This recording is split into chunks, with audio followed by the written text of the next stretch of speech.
अस्सलाम वालेकुम नाज़रीन। प्रोग्राम वहम विसविसा ऐं हक़ीक़तुनि सां गॾु मां आहियां नौमिता गुल। हिन प्रोग्राम में असां तव्हांखे समाज जा उहे पासा ॾेखारण जी कोशिशि कंदा आहियूं जिन ते आम तौर ते ॻाल्हायो न वेंदो आहे ऐं अहिड़ा मौज़ू किथे न किथे असांजे ज़हननि में सवाल बणिजी मौजूदु रहंदा आहिनि। पोइ जेकॾहिं इज़हार न कयो वञे त वहम ऐं विसविसा बणिजी असांजी ज़िंदगियुनि ते हावी रहंदा आहिनि। अॼु असां जंहिं मौज़ू ते ॻाल्हाईंदासीं उहो आहे इंसान जी टीं जिन्स या उन्हनि इंसाननि जे बारे में जंहिंजी का बि जिन्स न आहे। छाकाणि त मेडिकली अहिड़ा इंसान न मर्द आहिनि न औरत आहिनि। अहिड़नि इंसाननि खे ट्रांसजेंडर, शीमेल, हिजड़ा, ख्वाजा सिरा, खदड़ो ऐं मुख़ानिस चयो वेंदो आहे। अहिड़ा इंसान असांजे आसपास तव्हांखे किथे न किथे नज़र ईंदा। कॾहिं कंहिं रोड जे सिग्नल ते बीठे पिनंदे नज़र ईंदा, कॾहिं कंहिं शादी जी तकरीब में नचंदे नज़र ईंदा, कॾहिं वरी किथे नशे जी हालत में मिलंदा या वरी जिस्म फ़रोशी लाइ दस्तियाब नज़र ईंदा। पर कॾहिं बि तव्हां इन टीं जिन्स खे इज़त सां कंहिं ऑफिस में वेही को कमु कंदे न ॾिठो हूंदो या को ॿियो पोरीअ जो कमु कंदे न ॾिठो हूंदो ऐं कॾहिं बि तव्हां न ॾिठो हूंदो त इन्हनि सां को इंसानी सलूक कयो वियो हुजे जीअं आम तौर ते मर्द या औरत समाजी किरदार अदा कंदे नज़र ईंदा आहिनि। पर कुझु केसिस में ईअं आहे त अहिड़ा इंसान पाण मुरादो वकील, डॉक्टर ऐं ॿियनि उहिदनि ते बि वेठल आहिनि, पर उन्हनि जो तादाद न हुजण जे बराबरि आहे। टीं जिन्स सां पैदा थींदड़ इंसाननि खे पैदा थींदे ई संदन वालदेन समाज जे पैदा कयल वहम ऐं विसविसनि जे करे त माण्हू छा चवंदा उन्हनि जी बिरादरी जे माण्हुनि वटि छॾे ईंदा आहिनि या उन्हनि जी बिरादरी वारा पाण अहिड़नि माण्हुनि खे खणी वेंदा आहिनि।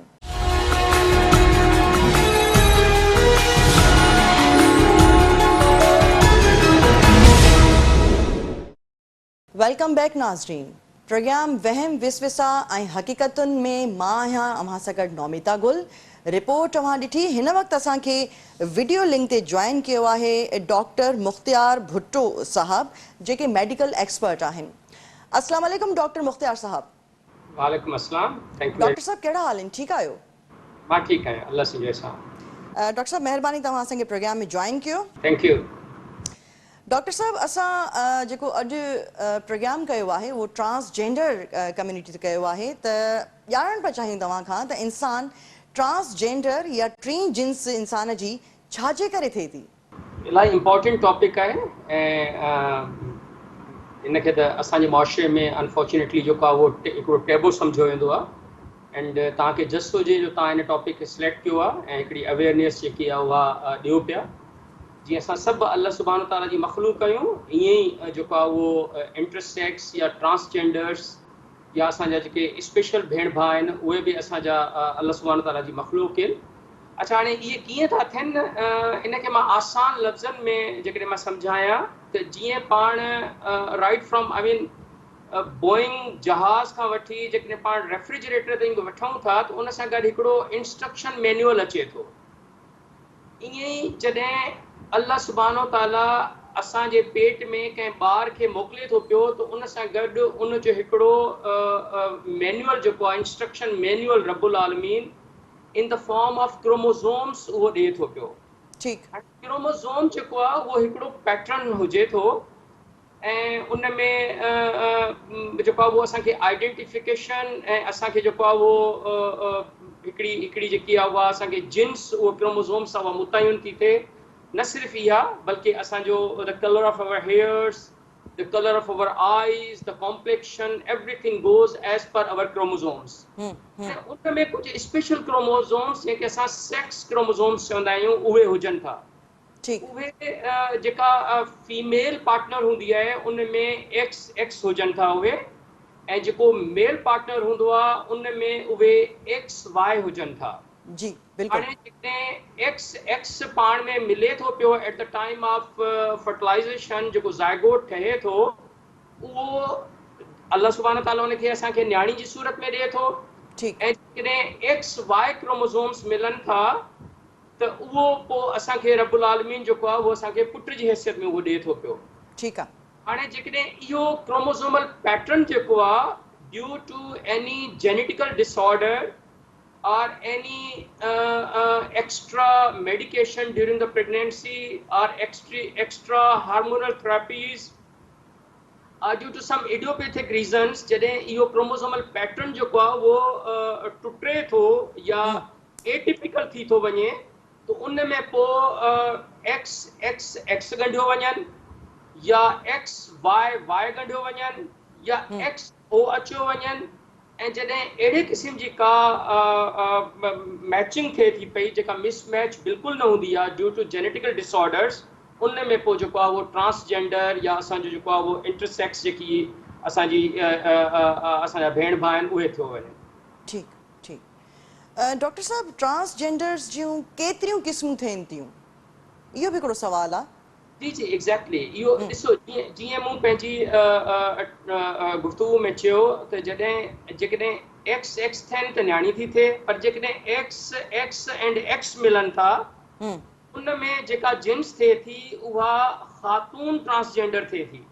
ठीकु ऐं जेकॾहिं एक्स वाई वाई मिलनि था पिया क्रोमोसोमल पैटर्न में त उहा पोइ मर्द जेका आहे उहा ट्रांसजेंडर जीन्स थिए थी पई। अच्छा इन में भी वरी असां I mean there is a term which is called developmental still diseases जंहिंखे असां डीडीआईस चवंदा आहियूं। डीडीआईस में हाइपोस्पेडियासिस वारा भी हिकिड़ा ट्रांसजेंडर हूंदा आहिनि ऐं इन में हिकिड़ा ॿिया जेके आहिनि उहे तव्हांजो मेजोना वारा भी हूंदा आहिनि हिकिड़ा तव्हांजा जंहिंमें हिकिड़ो पैटर्न ख़ासि क़िस्म जो अचे थो पियो या एम्बिग्यूअस जेनाइटल्स वारा भी हूंदा आहिनि एंड एम्बिग्यूटस जेके जेनाइटल्स वारा हूंदा आहिनि उन्हनि जो ट्रीटमेंट तक़रीबन नामुमकिन हूंदो आहे पर जेकॾहिं क्लाइटोरियो मेजर या तव्हांजा हाइपोस्पेडियसिस वारा हूंदा आहिनि जेके जेनेटिकल डिसऑर्डर्स आहिनि at the time of neonates असांजा नियोनेटोलॉजिस्ट जेके डॉक्टर तॾहिं असां चवंदा आहियूं कि जॾहिं बि तव्हां डिलीवरी लाइ वञो त तव्हां हिकिड़े बहितर सेटअप में वञो अहिड़े सेटअप में वञो जिते तव्हांखे क्वालिफाइड गायनेकोलॉजिस्ट न सिर्फ़ु मुहैया हुजे बल्कि तव्हां पूरो नियोनेटोलॉजिस्ट यूनिट हुजे मुहैया। अच्छा शुरू में ये शयूं जॾहिं डिटरमाइन थी वञनि त माण्हू तमामु घणियुनि कॉम्प्लिकेशन्स खां बाद में बची थो वञे। ठीकु ठीकु डॉक्टर साहब असांजे मुआशरे में अॼु ताईं इनखे मोमो ई चइजे मोमो बणियलु आहे त टी जिन्स जा इंसान आहिनि बि या नाहिनि या अहिड़नि इंसाननि जी का जिन्स हूंदी ई नाहे इनखे तव्हां कीअं डिस्क्राइब कंदव? that's very interesting question. I mean उहो त ॾिसो न इहो हिकिड़ो असांजो सोसाइटी जो अलमियो आहे त असांजी हिकिड़ी जेका सोशल असांजी एक्सेप्टेंस हुजणु खपे उहा असांखे हुजणु खपे ऐं इन में यकीन कयो कि केर बि जेको आहे इन जो ज़िम्मेवार न हूंदो आहे न माउ न पीउ न वरी को नानाण या ॾाॾाण इहो हिकिड़ी रब्बुल आलमीन जे तरफ़ां इहा जेकॾहिं शइ थिए थी पई nothing has to be blamed actually nothing has to be blamed ऐं इन में जेकॾहिं इहा शइ ॿार जॾहिं पैदा थिए थो उहो वॾो थींदो थो वञे त उनजो आइडेंटिफिकेशन क्राइसिस हुजे थो जॾहिं आइडेंटिफिकेशन क्राइसिस हुजे थो उनजो त उनखे असांखे कंफर्ट ज़ोन में रखणु खपे उन ॿार खे ऐं असां उनजी इज़त एहतराम प्यार तवज्जो उहा रिस्पेक्ट ॾियणु खपे बचपन खां ई बचपन उमें ई ॾियूं छो जो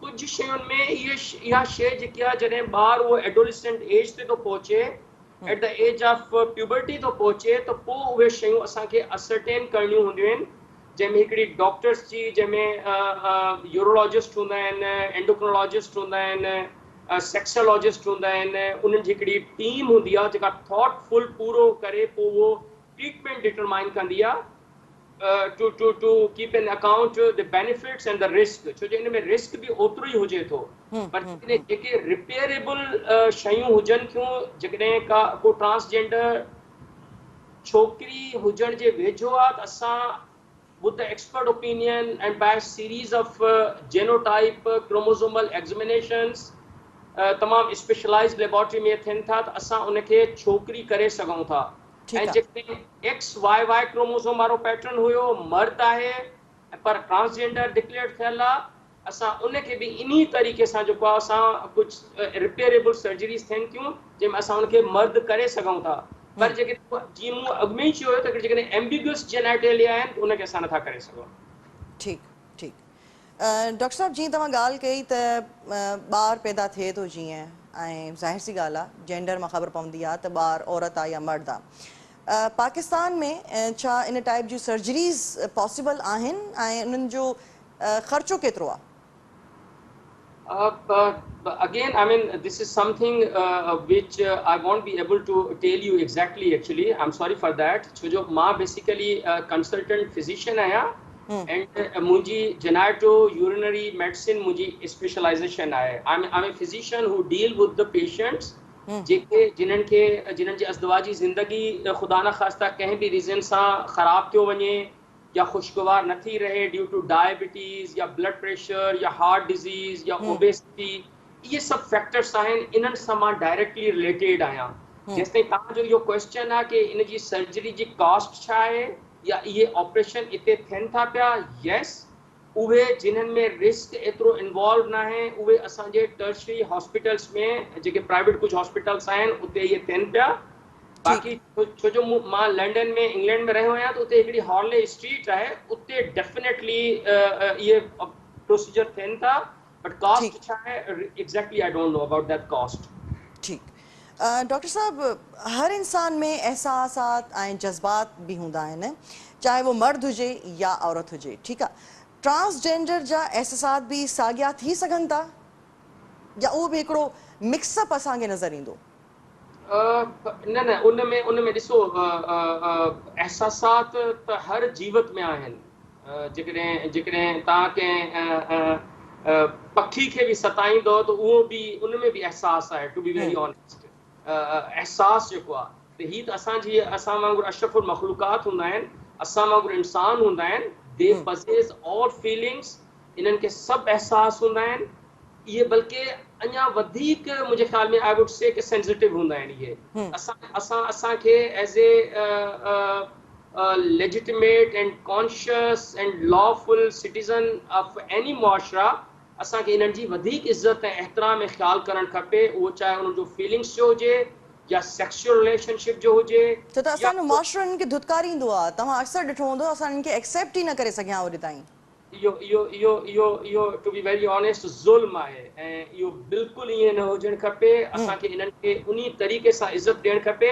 मुंहिंजे ख़्याल में तव्हांखे या तव्हांजे सामईन खे यकीनन इहा ख़बर पहुती हूंदी कि हाणे त हिकिड़ी फर्स्ट ट्रांसजेंडर जेकी आहे असां वटि माशाअल्लाह उहा गोल्ड मेडलिस्ट आहे, असां वटि डॉक्टर थी आहे हाणे। बिल्कुलु doctor and I have seen lot of transgenders who are very genius and they must get respect as we all deserve to be actually।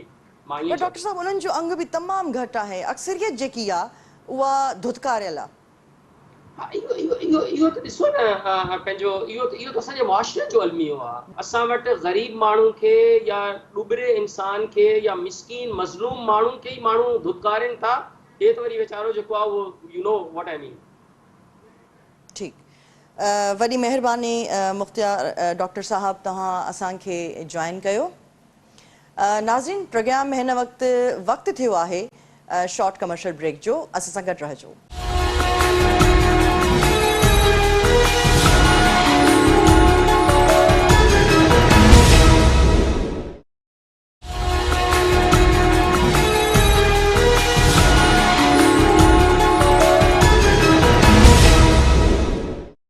Welcome back नाज़रीन।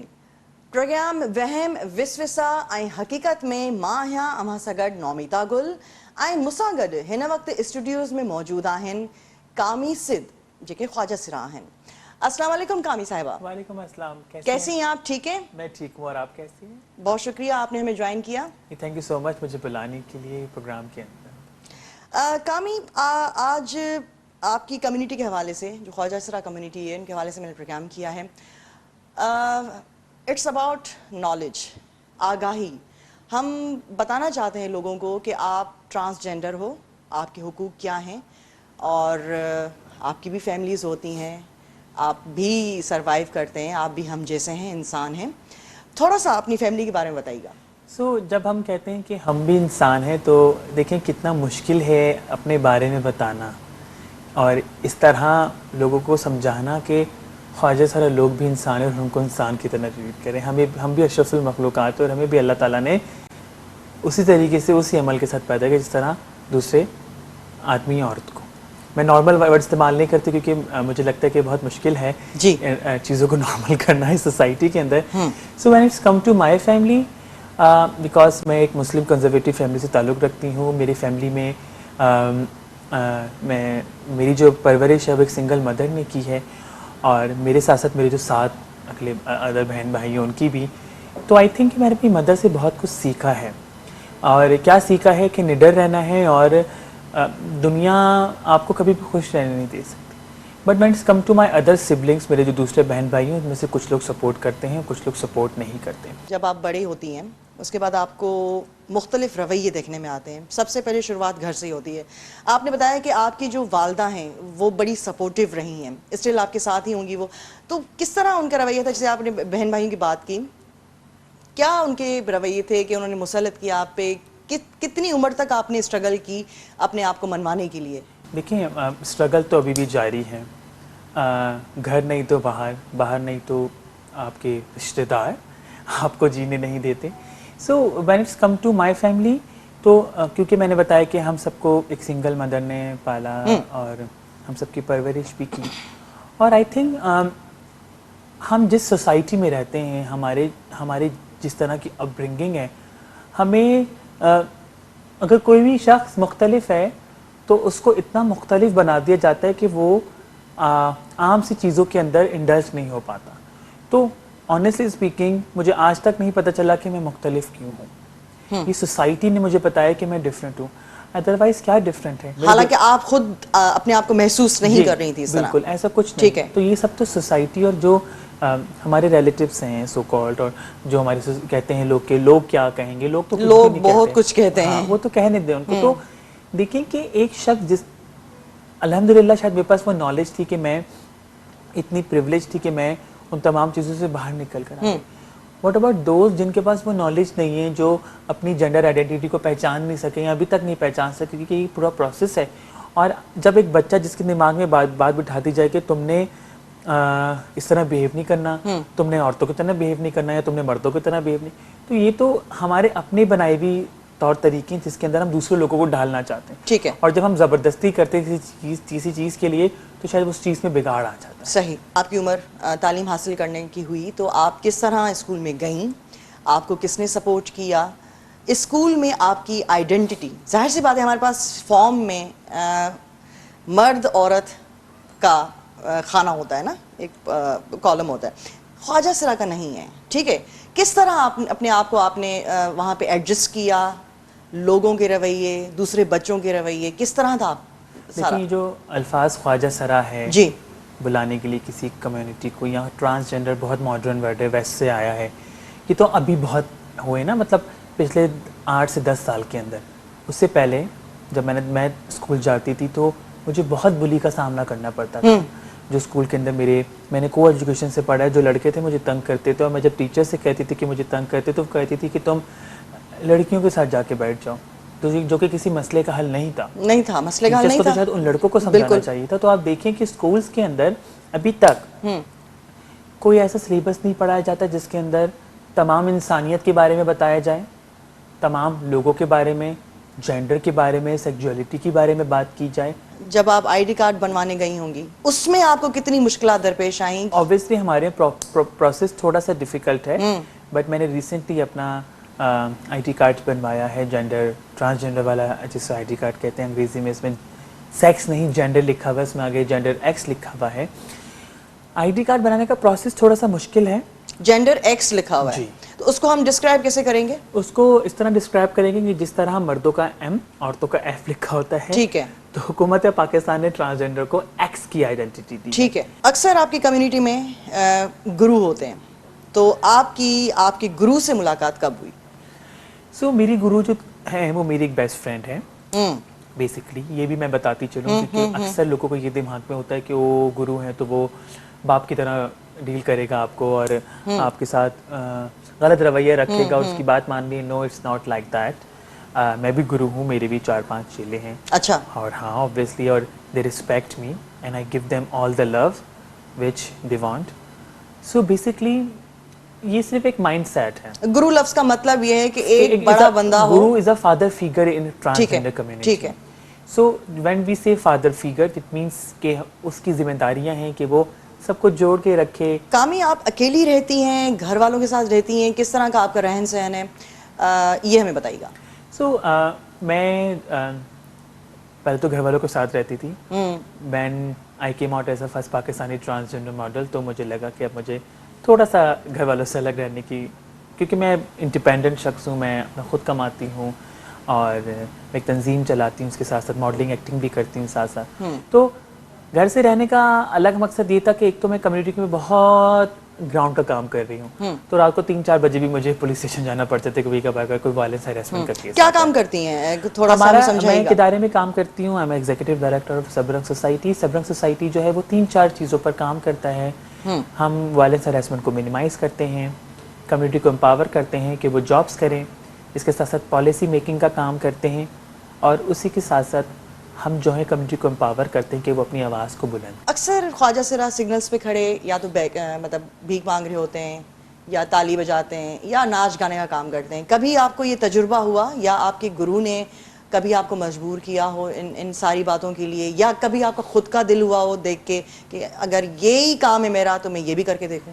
सो फॉर्चुनेटली, क्योंकि हमारा माशरा ज़्यादातर उन लोगों को जानता है. फॉर्चुनेटली एंड अनफॉर्चुनेटली मैंने एक मिडिल क्लास फैमिली में मैंने रहकर अपनी तालीम हासिल की, और मैं अभी भी प्राउडली कहती हूँ कि मैं मिडिल क्लास फैमिली से. मेरे घर वालों ने मुझे पढ़ाया, और मैंने अपनी पहली जॉब जो थी वो कोई 17-18 साल की उम्र में स्टार्ट की. अच्छा, माशाल्लाह. तो पहले से शुरू से ही शायद दिमाग में था कि मुझे जॉब करनी है और कुछ बेहतर करनी है. एक्टिविस्ट में बहुत बाद में बनी, मॉडलिंग एक्टिंग भी बहुत बाद में की. कोई मेरे ना वो कहते हैं एम में नहीं था कि मुझे मॉडल बनना है और मुझे कोई एजाज़ मिल जाएगा पाकिस्तान की पहली ट्रांसजेंडर मॉडल, ऐसा कुछ नहीं था. जस्ट ऐसा था कि कुछ करना है कम्युनिटी के लिए, तो यही था कि. और जो मेरी माशाल्लाह से गुरु मिली तो वो भी पढ़ी लिखी थी, उन्होंने कभी मजबूर नहीं किया इस चीज़ के लिए. तो तारीख का मैंने मुताला किया तो उसमें काफ़ी जो मुगलिया दौर के महलात होते थे, तो वहाँ पे ख्वाजा सराओं का बड़ा एक अच्छा किरदार रहा है कि जो बादशाह होते थे, जो वहाँ के ऑनर होते थे महलात के, वो ख्वाजा सराओं के हवाले करके जाते थे अपनी औलाद के. यार इनका आप ख्वाजा सरा के मतलब भी एक जगह की हिफाजत करने वाले हैं, और हमारी तो एक पूरी हिस्ट्री है अगर हम निकाल के देखें. तो फिर मैं उसी बात पे आ जाती हूँ कि जो रोडों पर हैं, जो लोग भीख मांग रहे हैं, ख्वाजा सराओं के साथ हम देखते हैं कि बच्चे भी भीख मांग रहे हैं, और मुझे तो वो बच्चे छोटे छोटे, उनके साथ क्या कुछ हो जाता है रोड्स के ऊपर. तो हुकूमत कानून ले आती है. सिंध हुकूमत और पंजाब हुकूमत 2018 में एंटी बैगरी बिल लेकर आई थी, जिसको उन्होंने इम्प्लीमेंट कराना था, जो कि इम्प्लीमेंट नहीं हो पाया. बिल बहुत आ जाते हैं, लेकिन वही बात है कि इम्प्लीमेंट नहीं हो पर इसमें हमारी कम्युनिटी का भी बहुत हाथ है. कम्युनिटी में कुछ ऐसे लीडर्स हैं और कुछ ऐसे लोग हैं जो कि इस चीज़ को डिस्करेज नहीं करते, शायद उनका अपना कुछ उससे लेन देन है या भत्ता लगा हुआ है. मेरा मानना है कि हम डिस्करेज नहीं करते, पर हम उनको मोटिवेट भी नहीं करते. बीइंग अ पर्सन मैं उनको मोटिवेट नहीं करूँगी वो रोड पर जाएं. अगर उनके पास कोई और ऑल्टरनेट है तो वो उसको ज्वाइन करें. कामी, एक तो बाय बर्थ देखा है कि जेंडर की वजह से हम वो कर रहे हैं कि यार ये औरत है, ये मर्द है, ये ट्रांसजेंडर है, बाय बर्थ. लेकिन कुछ लोग शौकिया भी इस फील्ड में आ चुके हैं. शौकिया भी काफ़ी लोग हैं जिनके बाल बड़े हुए हैं, किसी ने बाल कटवाए हुए हैं, कोई नाखून बढ़ा रहा है, कोई कुछ कर रहा है. उनको आप क्या मैसेज देना चाहेंगे, क्योंकि वो बाय बर्थ तो नहीं है. लेकिन शौक कुछ भी नहीं है when it's come to gender identity. So अक्सर लोग मुझसे पूछते हैं कि हाय वो बहरूपिया था, वो रोड पर तो ट्रांसजेंडर का भेस मांग के भीख मांग रहा है. हम यही कहते हैं कि देखिए बहुत मुश्किल है औरत के कपड़े तन पे चढ़ाकर रोड पर जाके भीख मांगना. ठीक है, लेकिन देखिए काफी सुना गया आपने है जो बात कि की कारोबार बना लिया बाय बर्थ की जो बात की है, इंटरसेक्स लोगों की जो बात है, जो कि अंडर द ट्रांसजेंडर अम्ब्रेला के अंदर आते हैं, और हमारे कानून में भी सबका जिक्र है.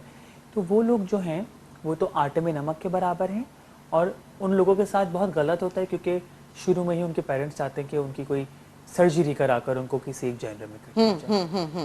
When it's come two transgender, when it's come two like people like me, हमारा ताल्लुक सेक्स से ज़्यादा जेंडर का है, और जेंडर का जो ताल्लुक है वो दिमाग से है, वो यहाँ पर है. ठीक है ना.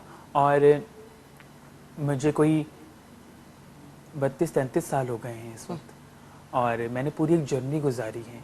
एक वक्त था कि मेरे भाई ने मुझे बहुत मारा, तो मैंने उसको कहा कि अगर तुम मुझे सूली पर भी लटका लोगे तो मैं कहूँगी कि मैं ट्रांसजेंडर हूँ। तो आप देखें कि लोगों का ये तो कहना बहुत आसान है कि हाँ ये तो बहरूपिया है, ये तो फलाना है, ये तो हिजरा बन गया, ये तो खुसरा बन गया।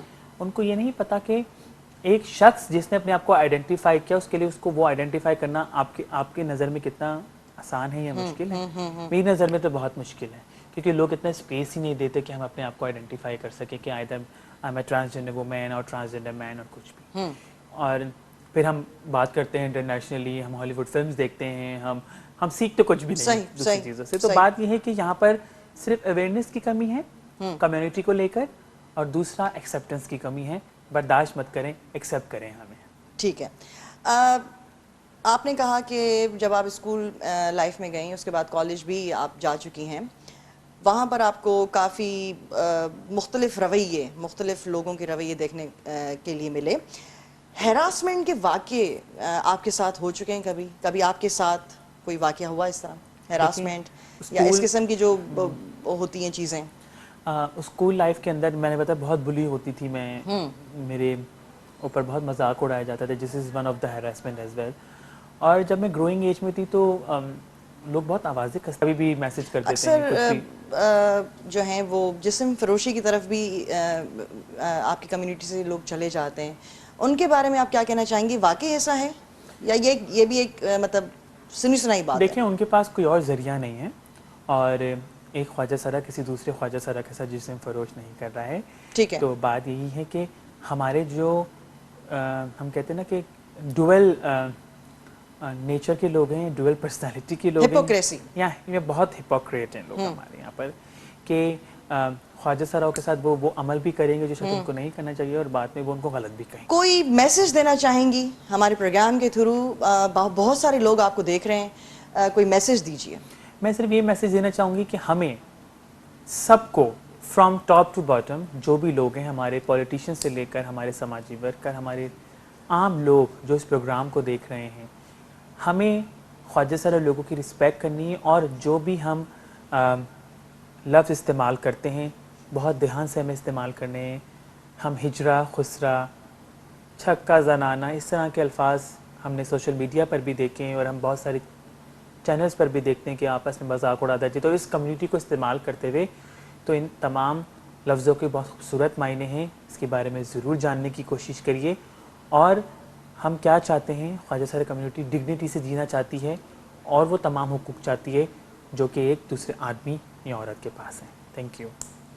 कामी, आपने हमें ज्वाइन किया, आपका बहुत बहुत शुक्रिया मुझे आपके साथ बातें करके, और जो आपकी बातें मैंने सुनी हैं, क्योंकि मुझे भी काफ़ी चीज़ों की नॉलेज नहीं थी, तो मेरी नॉलेज में भी आपने इजाफे किया। बहुत बहुत शुक्रिया, आपने हमें ज्वाइन किया। Thank you so much. नाज़रीन, प्रोग्राम वहम विसविसा ऐं हकीकतुन जे अॼो के प्रोग्राम में फ़िलहाल एतिरो ई। नौमिता गुल खे ॾींदा इजाज़त। अल्लाह हाफ़िज़।